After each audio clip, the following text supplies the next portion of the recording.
José Ricardo, ¿qué tal? Buenas tardes. ¿Qué tal? ¿Cómo ¿Qué tal, está Manuel? el mercado mexicano? Bueno, pues aquí estamos en terrenos positivos, Manuel. Fíjate que precisamente en el índice de precios y cotizaciones está 1.55 a la alza. Recordemos que la semana pasada estuvimos más o menos por los niveles de 50,000 unidades, después de haber tenido, pues, a lo largo de estos últimos 2 meses, pues, máximos históricos. Bueno, pues hemos vivido unos ajustes interesantes en el índice.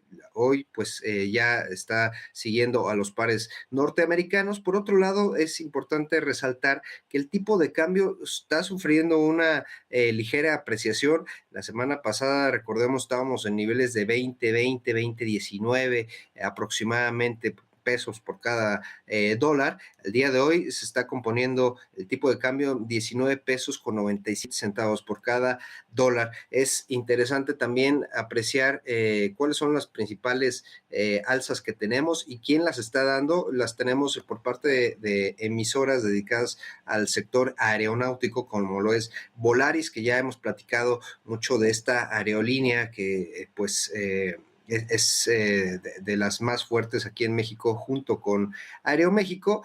Y bueno, pues ahorita está teniendo un repunte del 6.13% al alza. También la parte de consumo con Gruma, la parte de la tortilla, todos los derivados del maíz, tenemos 5.14 a la alza. Y regresando también al sector aeronáutico, Grupo Aeroportuario del Pacífico, bueno, pues todas estas controladoras de aeropuertos del Pacífico, bueno, está teniendo un alza de 4.83. Interesante aquí, y lo resalto después de esto, la parte minera. Recordemos Grupo Peñoles y Grupo México. Curioso el movimiento que están teniendo ahorita, el comportamiento, sobre todo, que pues vaya, después de todo este ajuste y que tuvieron sobre todo en el mes de mayo, bueno, pues ya también están teniendo un repunte. Recordemos que durante el mes de febrero, marzo, que se dio todo el tema geopolítico allá en Ucrania y en Rusia. Bueno, pues utilizaron pues esta acción para activos refugios, sobre todo que en el portafolio, amigos, tienen la parte de oro, metales preciosos, como lo es también la plata. Y bueno, tuvo un repunte ahí en el mes de marzo, si lo podemos apreciar. Sin embargo, bueno, pues conforme se han calmado las aguas, ha venido a la baja. El día de hoy, pues ya por frecuencia relativa, ya tiene pues una señal de sobreventa,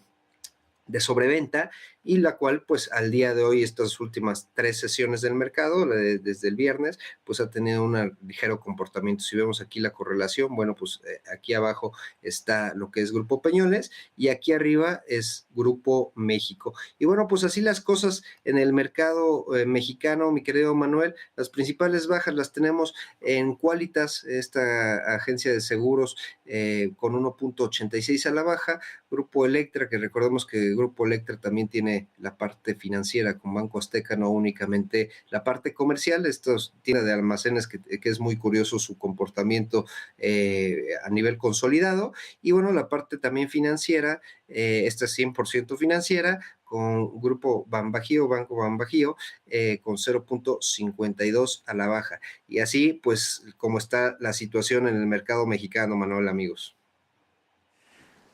Muchas gracias, José Ricardo. Vamos a hablar también con nuestro compañero Gerardo Herrera. ¿Qué tal? Buenas tardes.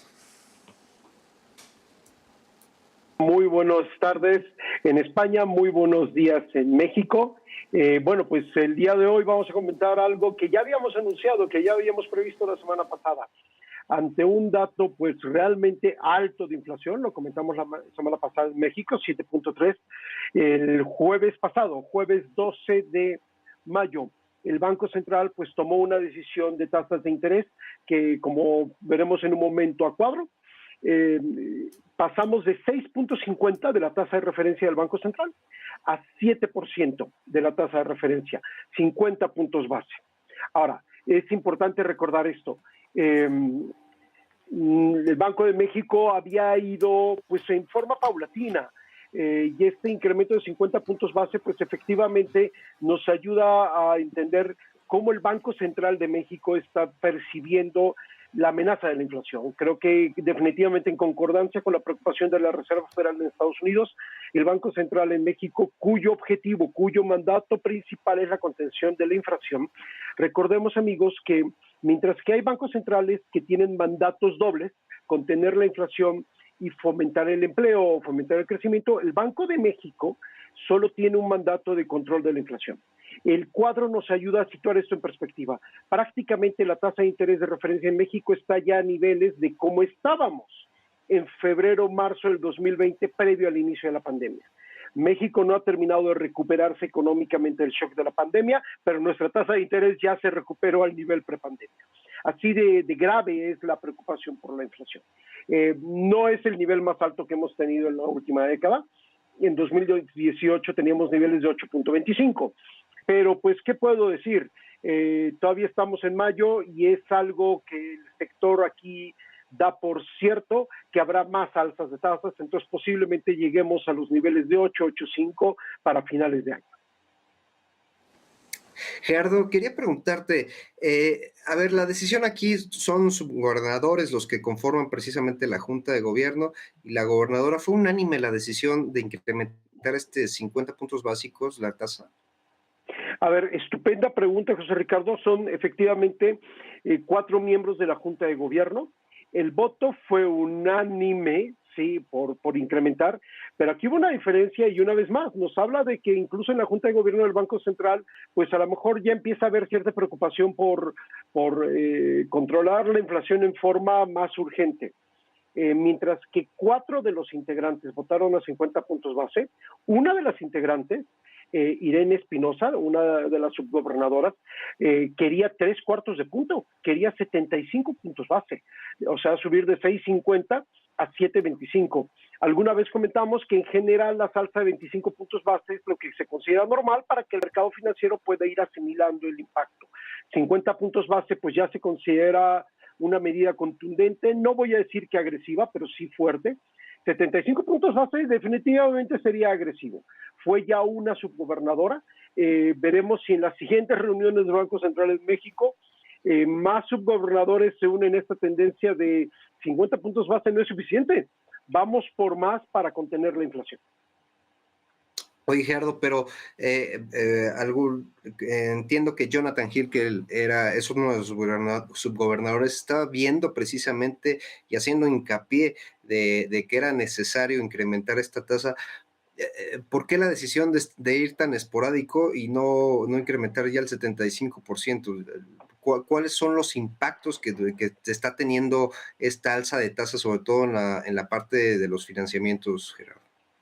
Bueno, precisamente la idea de no irse tan agresivo es para permitir que el mercado vaya asimilando esta alta tasa.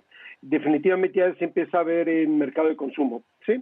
En tasas de crédito, tasas hipotecarias, etcétera. O sea, y que después de todo, ese es el objetivo de un incremento de tasas. Recordemos que en la medida que la inflación es fruto de una dinámica de demanda, la tasa de interés puede ayudarte a contener esa demanda. Crédito más caro, pues la gente pide menos créditos, así de simple. La preocupación indiscutible de José Ricardo en México y en el mundo es que la inflación no solo tiene un componente de demanda, tiene un componente de oferta. Tiene un componente shocks de oferta alrededor del mundo. Pensemos los productos básicos por la guerra Ucrania-Rusia, pensemos las cadenas de suministros por los cierres de puertos o por el lentamiento de los puertos en China por la política de COVID-0 que está siguiendo China. Entonces, definitivamente aporta, pero difícilmente habría un economista que diría hoy que es la única solución o que es la solución definitiva al problema de la inflación. Gerardo, ¿cuáles son las expectativas de Banco de México para la inflación en los próximos meses? Bien, también aquí, bueno, pues vemos cómo han cambiado las expectativas en el último año. Para que nos demos una idea, para que nuestros amigos en España se den una idea, a estas alturas, ¿sí? O sea, para mayo del 2022, Banxico esperaba que la inflación en México fuera pues considerablemente menor. Esperaba que la inflación anduviera alrededor del 5% y estamos en 7.3%. y esperaba Banxico hace un año, en 2021, que para el cierre de 2022 la inflación en México estaría en 3.4. En estos momentos, con los anuncios que dieron el jueves, su expectativa para el cuarto trimestre del 2022 es de 6.4, cuando hace un año la expectativa era de 3.4. O sea, no es el doble, pero es un poco menos del doble. Así de seria está la situación, así de importante es la expectativa del Banco Central. Entonces, lo que podemos tener por seguro es que habrá más alza de tasas. Lo que sigue estando abierto a discusión es si seguiremos en niveles de 50 puntos base.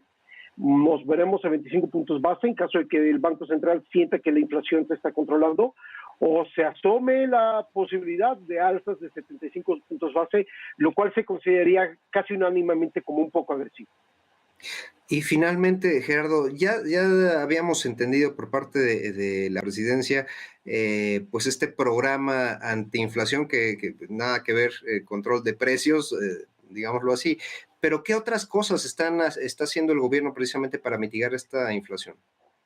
Bueno, pues justamente el día de ayer, o sea, tiene 24 horas, que el gobierno mexicano, la actual administración, de hecho fue el presidente Andrés Manuel quien lo anunció, elimina aranceles, ¿sí?, por un año para importación de toda una serie de productos básicos. Me tomaría mucho tiempo repasar toda la lista, pero para que nuestros amigos de España tengan una idea, se eliminan aranceles para importación de carne bovina, para puerco, para huevo, para aves, para papas, para tomates, para cebolla, para zanahoria, para leche. Es decir, fundamentalmente para alimentos, aunque por ejemplo también se incluye para jabón, ¿sí?, jabón procesado, el jabón que utilizamos en los baños. Todos estos productos van a estar exentos de aranceles de importación por un año. Lo cual la intención obviamente es aliviar la presión de precios y que con el incremento de las importaciones se pueda compensar el alza de precios en México.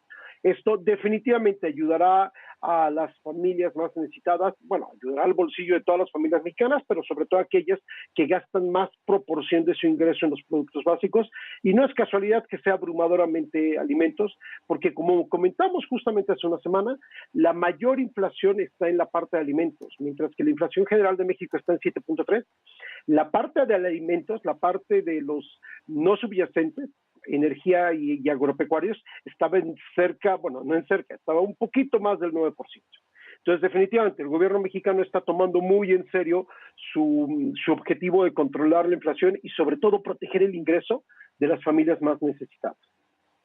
Bueno, pues ahí los números, Gerardo, muchísimas gracias. Y nada más para que se den una idea, Manuel, amigos, por ejemplo, algo muy, muy básico que es la pechuga de pollo, nosotros la compramos así tal cual. El kilo estaba hace 2 meses en 3.9 euros por kilo de pechuga y ahorita pues se está situando en casi 4.78 euros por kilo. Entonces, pues ojalá y esta medida pues mitigue precisamente esta alza de precios y sobre todo pues vaya también con el impulso de la importación de productos, pues en dado caso que no se esté teniendo pues esta satisfacción, que la verdad es que nosotros estamos, y ya lo ha comentado Gerardo, exportando más de lo que importamos, ¿no? Sobre todo en el sector agro.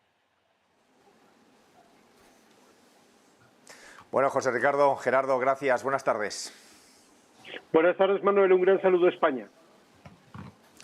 Bueno, pues esto ha sido todo. Les dejamos ahora con la comparecencia del presidente de Estados Unidos, que está ahora interviniendo desde la Casa Blanca. Buenas tardes. Adiós.